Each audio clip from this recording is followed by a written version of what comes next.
Hi, my name's John Morgan and I'm an astronomer and teacher at Curtin University. As well as being an active researcher, I also teach introductory astronomy.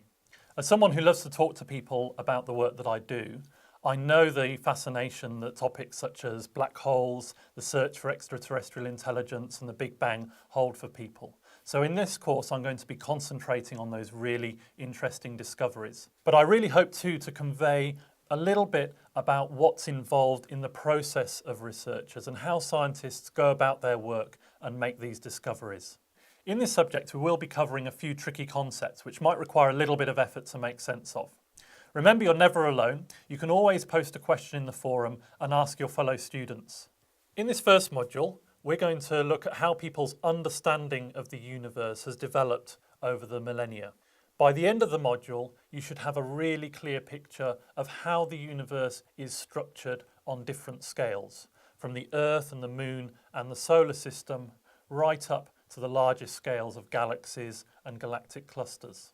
Now, the history of astronomy is a huge topic, so rather than try and be comprehensive, we're just going to pick out a few interesting things which will help us to understand how this process has worked.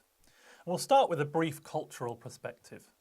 A fascination with the night sky is common to all cultures, throughout the world and throughout history. And if you see the night sky as it would have been seen in pre-industrial times from outside the city, it's not difficult to see why.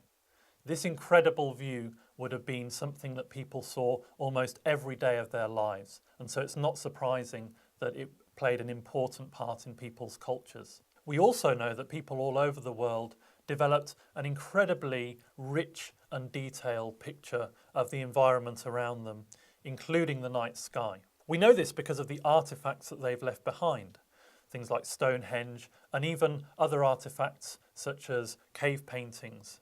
And scientists have even been able to interpret these early records and make sense of how the night sky was in previous times. In the clip you're about to see, an Indigenous Australian will talk about the formation of a meteorite crater in Western Australia. Well, things been formed while the black American early days, they're first mob, they don't see any white people or anyone, only they know their own color, like us. The American star, second star from big one, been formed while we call them water, that star.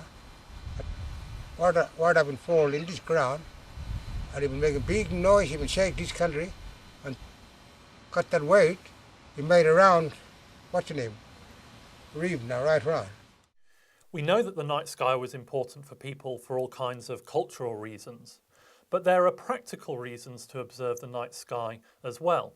The most obvious one is to keep track of the seasons, and this is important to lots of different kinds of people, both to hunter-gatherers, so they know what kinds of food are available at different times of the year, and possibly even more for agriculture, for knowing when to plant your crops, for example. The night sky can also be really useful for navigation.